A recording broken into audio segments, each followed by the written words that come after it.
In this video, I'll show you how to adjust the HDR settings on your PS5 Pro to improve the video quality for your games. Now, all you have to do is access the console settings by selecting the settings wheel icon in the top right corner. And then from here, scroll down and select screen and video, choose that, and then select video output, and then scroll down and find the HDR section. And then first things first, you have to ensure that this is set to always on. So select HDR and select to always on. And then from here, you can simply select adjust HDR. And then you can use the D-pad and to adjust the brightness or the darkness until you see the sun icon from each step. So all you have to do is adjust it to suit your needs. And then once you're done, click on next.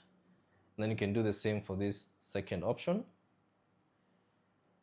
Click on next, and also the third one, click on next once you're done.